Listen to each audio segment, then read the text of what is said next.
Welcome to all of you. आज का हमारा जो टॉपिक है वो है फिजिक्स, टेक्नोलॉजी एंड सोसाइटी।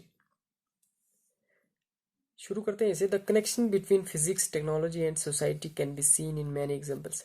कहता है ये जो कनेक्शन है फिजिक्स का, टेक्नोलॉजी और सोसाइटी के बीच में, इन तीनों का, फिजिक्स का, टेक्नोलॉजी का और सोसाइटी का, इनका आपस में क्या रिश्ता है, वो कुछ एग्जांपल्स के द्वारा हम उसमें देखा जा सकता है। वो देखते हैं क्या है। The discipline of thermodynamics arise from the need to understand and improve the working of heat engines. कहता है ये जो अभी एग्जांपल ले रहा है, आगे एग्जांपल लेके समझा रहा है कि किस तरह से फिजिक्स के अंदर टेक्नोलॉजी, मतलब सोसाइटी के अंदर फिजिक्स और टेक्नोलॉजी का क्या रोल है। कहता है कि थर्मोडाइनमिक्स का ये जो कंसेप्ट है ये कहाँ से अराइज हुआ कि जब हमें हीट इंजन की को अंडरस्टैंड करना था और उसकी वर्किंग को हमने जो है इम्प्रूव करना था, मतलब उसकी एफिशिएंसी को बढ़ाना था हीट इंजन की, तो थर्मोडाइनमिक्स का कंसेप्ट वहाँ से निकला। ठीक है नहीं। Sometimes technology gives rise to new physics. कभी कभी ऐसा होता है कि टेक्नोलॉजी जो है वो नई फिजिक्स की एक नई ब्रांच को का जन्म दे देती है। ठीक है नहीं। Eight other time physics generates new technology. और कभी कभी ऐसा होता है कि एक फिजिक्स जो है किसी नई टेक्नोलॉजी तकनीक की तरफ जो है वो नई तकनीक का जन्म दे देती है। ठीक है नहीं।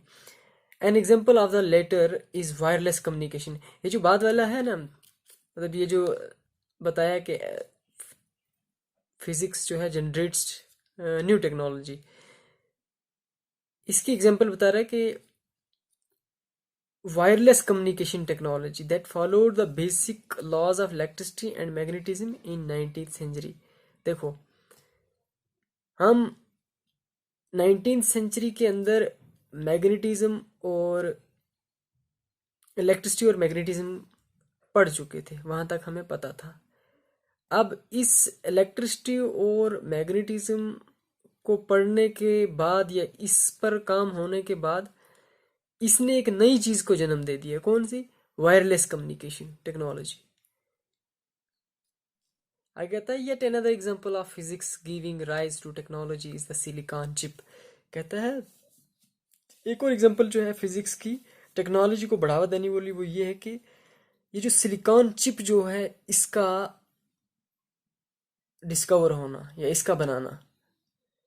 अब ये टेक्नोलॉजी, इस टेक्नोलॉजी ने क्या किया? That triggered the computer revolution in the last 3 decades of 20th century. ये लास्ट की 3 दहाइयाँ जो है 20th सेंचुरी की, मतलब 1970s, 80s और 90s की, इन 3 सेंचुरी के अंदर इस सिलिकॉन चिप की वजह से कंप्यूटर वर्ल्ड के अंदर बहुत बड़ा इनकलाब आया है, कंप्यूटर रेवोल्यूशन आया है।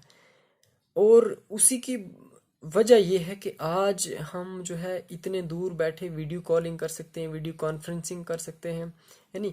तो ये सारी चीज़ें किस पर बेस्ड थी? ये सिलिकॉन चिप है जिसको हम इंटीग्रेटेड सर्किट बोलते हैं, आईसी बोलते हैं। अब सबसे पहले आईसी आई। आईसी तो वैसे बहुत पहले ही आई। आईसी से पहले जो वैक्यूम ट्यूब्स यूज़ होती थी, फिर उसके बाद क्या नाम है, ट्रांजिस्टर यूज़ होने लगे, और उसके बाद जो है आईसीज का यूज़ हुआ। फिर आईसीज के अंदर भी इम्प्रूवमेंट आई। आईसीज को इंटीग्रेटेड सर्किट जो है उनके अंदर जो मतलब वेरी लार्ज स्केल इंटीग्रेशन होने लगी, मतलब एक छोटी सी चिप के ऊपर हम काफ़ी सारे यानी कंपोनेंट्स जो है लगाने लग गए। ठीक है। तो जैसे आपकी एग्जांपल आ गई, आज की एग्जांपल अगर बता दूं तो आपका मेमोरी कार्ड है, तो कितना छोटा होता है, उसके ऊपर कितनी सारी इंफॉर्मेशन या डेटा आप स्टोर कर सकते हो। मतलब मैक्सिमम आजकल जितनी भी आप इलेक्ट्रॉनिक्स चीज़ें यूज़ कर रहे हो उसके अंदर जो ये सिलिकॉन चिप, सिलिकॉन से बनी हुई चिप जो है उसका इस्तेमाल हुआ होता है। और वो एज ए बेसिक्स यानी उसका एक डिवाइस मानी गई है, या एक बेसिक कंपोनेंट माना गया है किसी भी डिवाइस का, कि जो उसको फंक्शनिंग में मदद देता है। तो ये एक बहुत ही मतलब रेवोल्यूशनरी टेक्नोलॉजी थी किसके अंदर? कंप्यूटर के अंदर, या फिजिक्स ने इसी जो ये टेक्नोलॉजी दी, तो ये बहुत ही रेवोल्यूशनरी थी।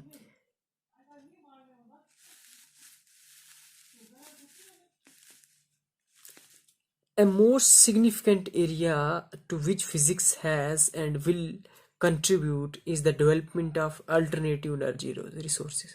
Energy resources कहता है एक बहुत ही सिग्निफिकेंट एरिया फिजिक्स का जिसके अंदर फिजिक्स को कंट्रीब्यूट कर चुकी है और करना बाकी है, वो कौन सा है? वो है development of alternative energy resource.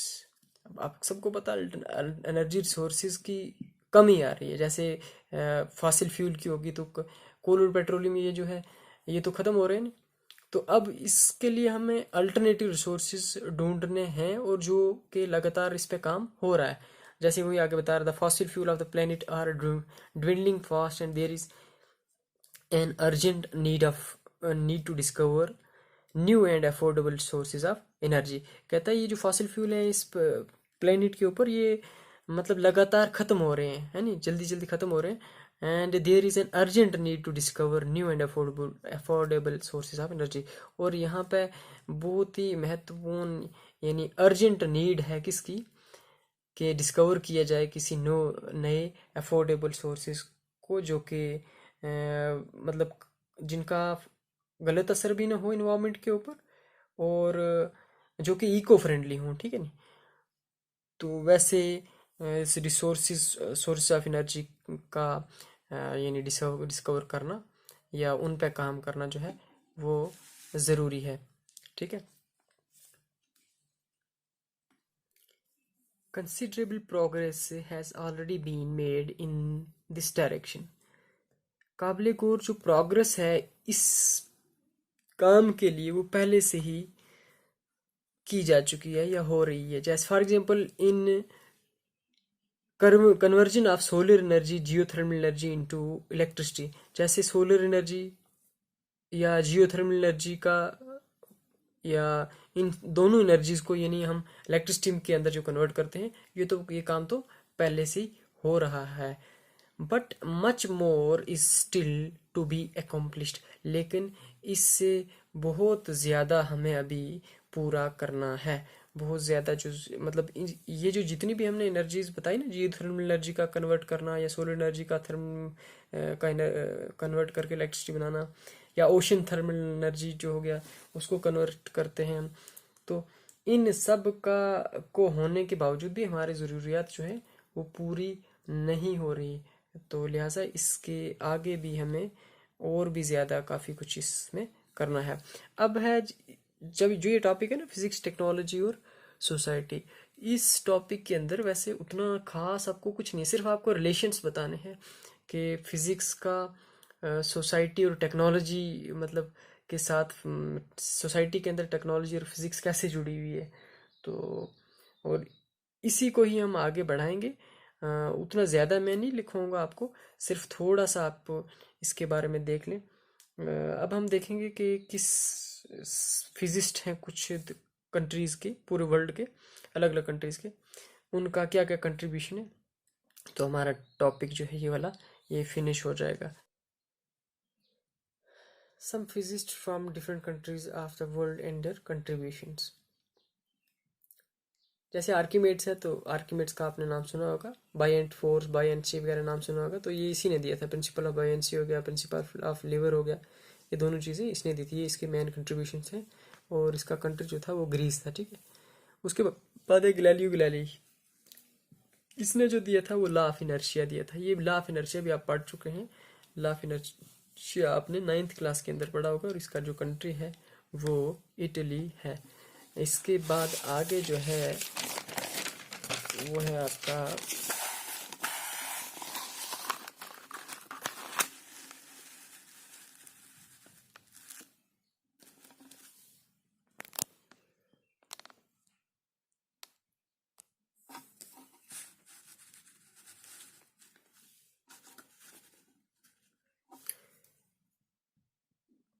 Kristen Huygens wave theory of light ने थी, और ये हॉलैंड का था। वेव थ्योरी ऑफ लाइट ये आगे पढ़ेंगे 12th के अंदर।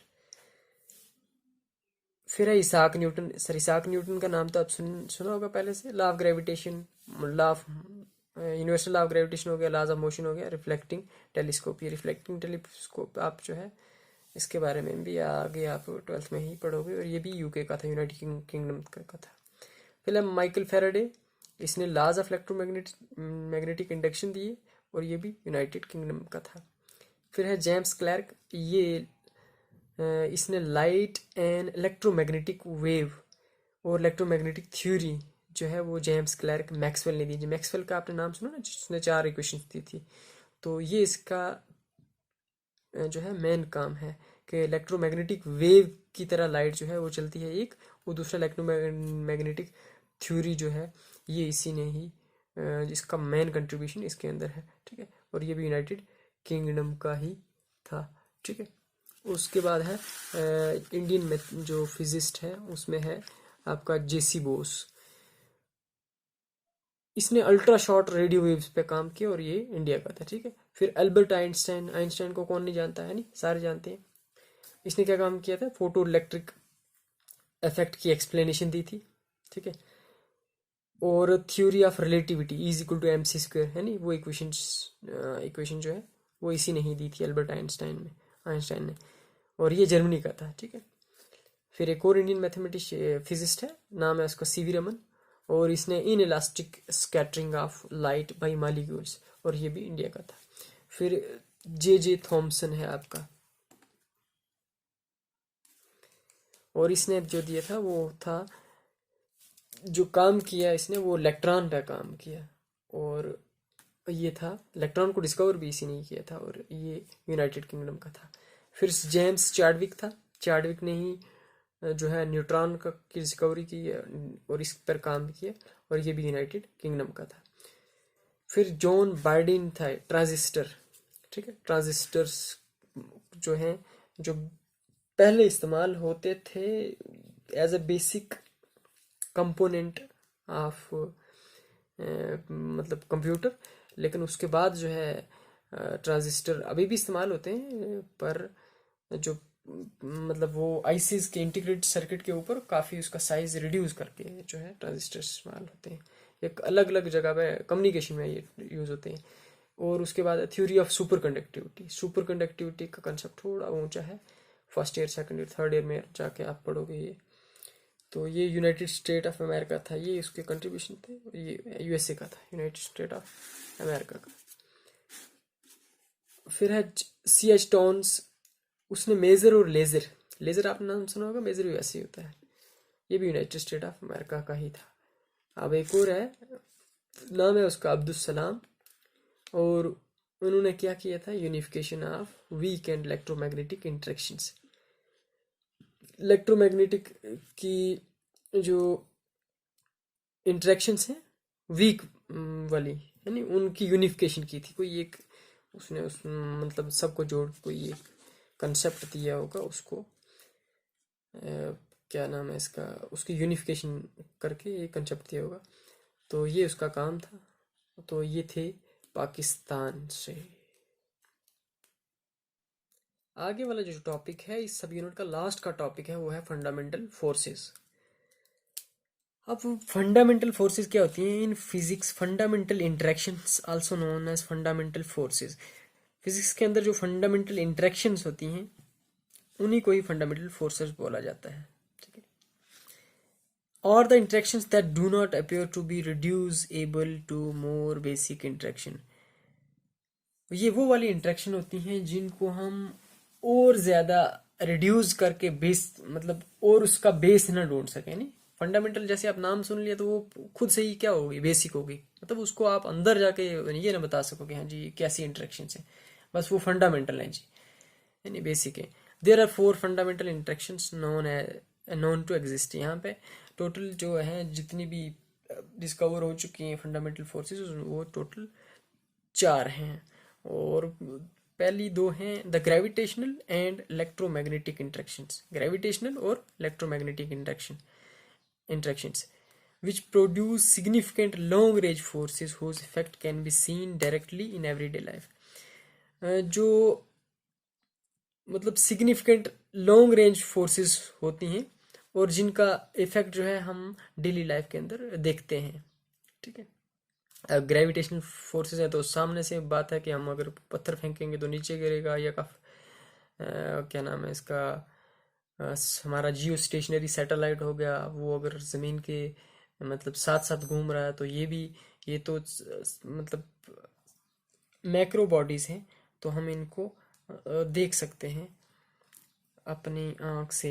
एंड और दूसरी दो हैं the strong and weak interactions, या स्ट्रॉन्ग एंड वीक फोर्सेस बोला जाता है। जहाँ जहाँ इंटरेक्शन बोल रहा हूँ मैं, वहाँ फोर्सेस भी आप लिख सकते हो।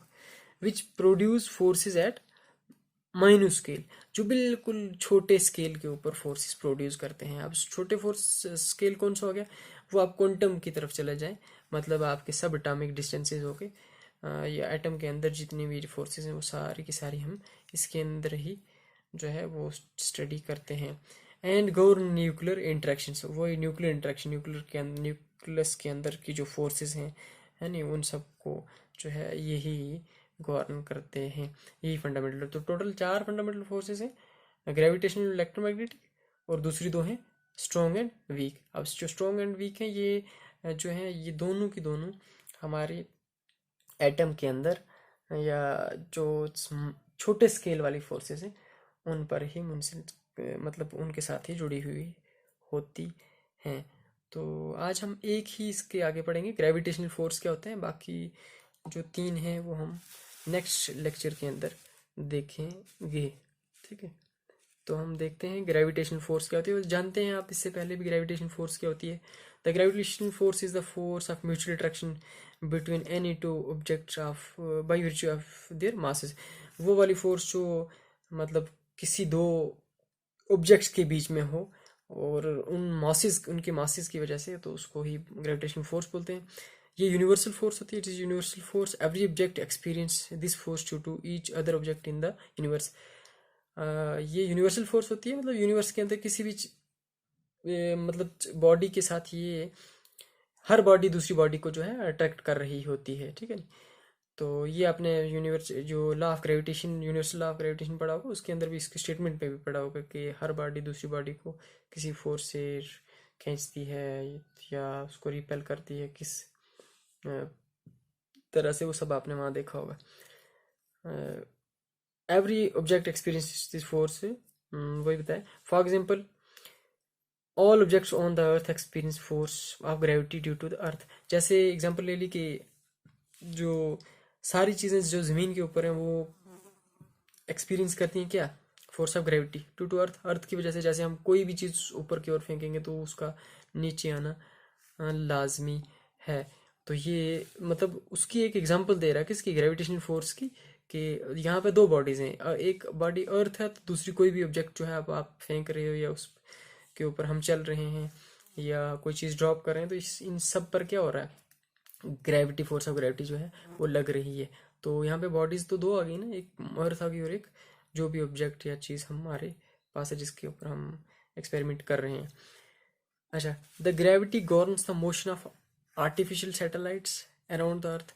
ये जो ग्रेविटी है ना, ये आर्टिफिशियल सैटेलाइट, वो सैटेलाइट जो हम जियो स्टेशनरी सैटेलाइट जैसे हम भेजते हैं ऊपर हमारे डिश के लिए, जो हमें मतलब टीवी के लिए टीवी दिखाई देती, टीवी पे कोई चैनल दिखाई देता है, तो अब हमारी ज़मीन तो घूमती रहती है ना, तो हम वो इस तरह से उस सैटेलाइट को भेजते हैं कि ताकि वो जिस तरह से ज़मीन घूमती रहे उसी स्पीड के साथ वो भी घूमता रहे, और जाए अगर वो इंडिया के ऊपर है तो वो हमेशा इंडिया के साथ साथ ही घूमता रहे। जैसे जैसे ज़मीन मतलब रोटेट कर रही है तो वो भी वैसे ही रोटेट करता रहे। और उसी तरह से हम एक टॉपिक पढ़ेंगे आगे, इसका नाम है एस्केप वेलोसिटी, और फिर उसमें इस सैटेलाइट के बारे में पढ़ेंगे कि सैटेलाइट को किस तरह से किस स्पीड से छोड़ा जाएगा, तो वो किस ऑर्बिट में आएगा, कैसे आएगा, क्या ये सब। तो कहने की बात है कि ग्रेविटी जो है इनको भी गवर्न करती है। Motion of falling bodies falling on earth, वो चीज़ें जो ज़मीन पर गिर रही हैं वो भी या इसके अलावा चूंकि यूनिवर्सल है ना, यूनिवर्सल लॉ ऑफ ग्रेविटेशन क्या है, यूनिवर्स की जितनी भी कायनात की जितनी भी चीज़ें, मून का यानी रिवॉल्व होना, या प्लैनेट्स का की रिवॉल्वेशन, जो सूरज के इर्द गिर्द, या जो स्टार्स हैं इनका होना, या इनका आपने टूटते हुए जब सितारे छोटे वो देखेंगे होंगे, इन सब का गिरना, ये सारी चीज़ें जो है ग्रेविटेशनल फोर्स के ही वही इनको कंट्रोल करती हैं। ठीक है। It plays a key role in large scale phenomena of universe. Large scale वही मैंने बताया जो कि मतलब प्लैनेट्स का सूरज के इर्द गिर्द घूमना वगैरह वगैरह, ये सारी चीज़ें जो है ये यही क्या नाम है इसका गवर्न करता है।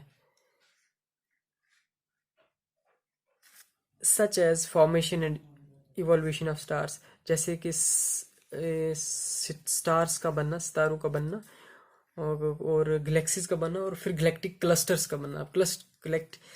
गैलेक्टिक क्लस्टर, एक गैलेक्सी के अंदर क्या क्या होता है, सूरज, चांद, सितारे सितारे, एक गैलेक्सी पूरी बनती है। फिर गैलेक्टिक क्लस्टर के अंदर काफ़ी सारी ऐसी छोटी छोटी, यानी और भी सितारे या सूरज या चांद या काफ़ी सारे मिल के वो एक गैलेक्टिक क्लस्टर बनाते हैं। ये जो है तो ये सारे के सारे जो हैं किस कौन सी चीज़ें, ग्रेविटेशनल फोर्सेस जो हैं वही इनको गवर्न करती हैं। तो ये था हमारा आज का लेक्चर, जिसके अंदर हमने एक पढ़ा कि क्या नाम है इसका, फिजिक्स जो है सोसाइटी, और फिजिक्स और टेक्नोलॉजी का जो सोसाइटी के अंदर क्या रोल है वो पढ़ा। थोड़ा सा उसका हमने बताया कि सोसाइटी के अंदर एग्जांपल लेके बताया कि जैसे थर्मोडायनेमिक्स के अंदर हम किस तरह से इस्तेमाल करते हैं। फिर एक फिजिक्स पढ़ते पढ़ते हमारी नई फिजिक्स की ब्रांच का जो है वो जन्म हो जाता है। और कभी कभी फिजिक्स पर मतलब फिजिक्स पे काम करते करते हमें नई टेक्नोलॉजी की तरफ हम बढ़ जाते हैं। जैसे हमने इलेक्ट्रोमैग्नेटिज्म पढ़ा है, तो उस पर काम करते करते हमने सिलिकॉन चिप प्रोड्यूस की। अब सिलिकॉन चिप जो है एक टेक्नोलॉजी आ गई जी। सिलिकॉन चिप्स की वजह से आज जो है कंप्यूटर वर्ल्ड के अंदर काफ़ी सारी रेवोल्यूशन जो है वो आ गई, एक इनकलाब सा आ गया। तो कल जो है या नेक्स्ट लेक्चर के अंदर हम जो आगे वाली जो टाइप्स हैं, इलेक्ट्रोमैग्नेटिक फोर्स होगी और जो स्ट्रॉन्ग और वीक फोर्स होगी, ये तीनों पढ़ेंगे। फिर हमारा ये वाला जो है सब यूनिट ये कंप्लीट हो जाएगा।